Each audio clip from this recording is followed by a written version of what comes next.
জানি না আমার কাজের দিনগুলোর সাথে ভগবানের শত্রুতা আছে কিনা। যে কদিনই আমি এই জুলাই মাসে কাজে বেরিয়েছি প্রত্যেক দিন অঝোরে বৃষ্টি হয়েছে আর এরকম পরিমাণে জল জমে গেছে। এই দিনটা তো ছিল এক্সট্রিম লেভেলের। হাই এভরিওয়ান, আরও একটা নতুন ব্লগে তোমাদের সকলকে স্বাগত। দিনটা ছিল 19th জুলাই, আর সেই দিন যে কী পরিমাণ বৃষ্টি হয়েছিল দুপুরবেলা তোমরা সবাই জানো। আর আমার কাজটা ছিল দুপুর 3টে থেকে। তো কোনো রকম এই জল পেরিয়ে আমি কাজে পৌঁছে যাচ্ছিলাম।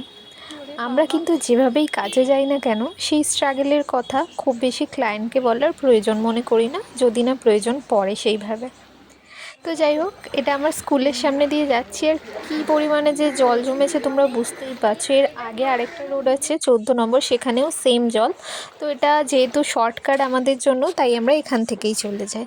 দেন আমরা রোড ক্রস করে বাস ধরতে হয়। খুব সহজ না এই বৃষ্টির দিনে কোনো ট্রান্সপোর্টে করে যাওয়া।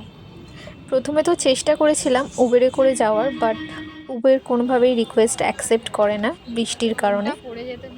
আর এই নদী গঙ্গাটাকে একবার খালি দেখে যাও তোমরা, পুরো মনে হচ্ছে বাসটা জলের মধ্যে ভাসছে, আর খুব কাছাকাছি জলটা আছে, এতটাই জল জমেছিল এই জায়গাটায়। এটা ছিল নিয়ালিপুর রোডের দিকটা। তো এত পরিমাণে জলের মধ্যেও আমরা কিন্তু চলে যাচ্ছি কাজে।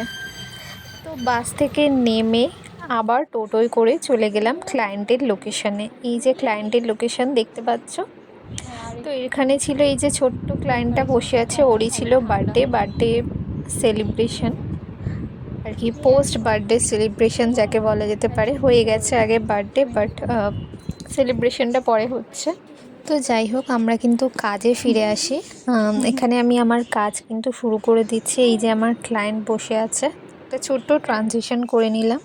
তো এতদিন অবধি বহু জায়গায় কাজে গেছি, আর বিভিন্ন রকমের এক্সপিরিয়েন্স কিন্তু আমরা করেছি। কিছু এক্সপিরিয়েন্স ভীষণই ভালো হয়, আবার কিছু এক্সপিরিয়েন্স এতটাই খারাপ হয় যে তার ট্রমা কাটাতে আমাদের আরও কিছু দিন সময় লেগে যায়।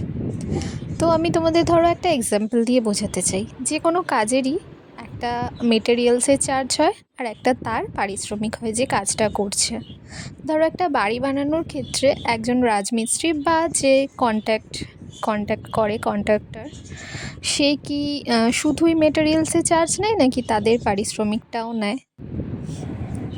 তো জানি না কেন মেকআপের ক্ষেত্রে এটা হয় না যে শুধু প্রোডাক্ট চার্জ ওঠালেই তার বাড়ি গিয়ে কষ্ট করে 3 ঘন্টা দাঁড়িয়ে সাজানোর ব্যাপারটা সবাই অ্যাকসেপ্ট করতে পারে না। তো চাইবো সবার শুভবুদ্ধি হোক, সবাই আমাদের কাজটাকেও সাপোর্ট করুক এবং আমাদের ব্যাপারটা বুঝুক, আর কিছুই বলার নেই। আর সবাই ভীষণ ভালো থাকুক। তো এই হচ্ছে আমার ক্লায়েন্টের ফাইনাল লুক। তোমরা দেখে জানিও কেমন হয়েছে। শাড়ি ড্র্যাপিংটা একটু অন্যরকম একটা স্টাইল ছিল।